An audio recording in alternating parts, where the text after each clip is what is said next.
হে সীমান্তের শকুন, এক্ষুনি ছিঁড়ে খাও আমাকে। হে আটলান্টিকের ঈগল, শিগগির খুবলে খাও আমাকে। হে বৈকাল হ্রদের বাজ, আঁচড়ে কামড়ে ছিন্ন ভিন্ন করো আমাকে। আমার রক্ত রসে শুধু অসহায়ত্ব আর অভাব।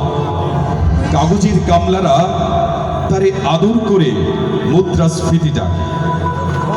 ঋণের চাপে নীল হয়ে যাচ্ছে আমার অনুচক্রিকা। সংসার চালাতে অন্তরে হয় ইন্টারনাল ব্লিডিং। কি আশ্চর্য, তবু আমি মরছি না। ওদিকে দোজখের ভয়ে আত্মহত্যা করবার সাহস পাই না আমি। খোদাকে বললাম আমি মরতে চাই। তিনি বললেন, বেঁচে আছো কে বলল? সহস্রাব্দ উন্নয়নের সাক্ষী হিসেবে রাজা তোমাকে মমি করে রেখেছেন। বাজারে দীর্ঘশ্বাস ফেললে নাকি রাজ্যের ভীষণ বদনাম হয়, রাজারও মন খারাপ হয় খুব। কোতোয়ালরা ফরমান জারি করেছে, আমাকে সারা ঘরে হাসতে হবে, নইলে দেশি কুকুর ও বিদেশি মাগুর একবেলা ভালো মন্দ খাওয়ানো হবে আমার মাংস দিয়ে। নিত্যদিন ব্রয়লারের ঠুরি নাকি ওদের ভাল লাগে না, অথবা আমাকে ভাগ দিয়ে বেচা হবে। মানুষের তো মানুষ খাওয়ার স্বাদ হতে পারে, তাই না? ভাগ্যিস তা বিদেশি সুপার শপে বিক্রি হবে না।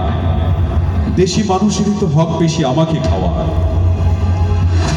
এ দোজখেই যখন নিয়তি, তখন আমি উদাম হয়ে ডাকছি দুনিয়ার শ্রেষ্ঠ মাংসাশী বিহকদের। হে ঈগল, চিল ও ভয়ঙ্কর বাজেরা, হে সাম্রাজ্যবাদী সাহসী শকুনিরা, তোমরা F-35 এর মতো, MiG-29 এর মতো দল বেঁধে হামলে পড়ো আমার বুকে।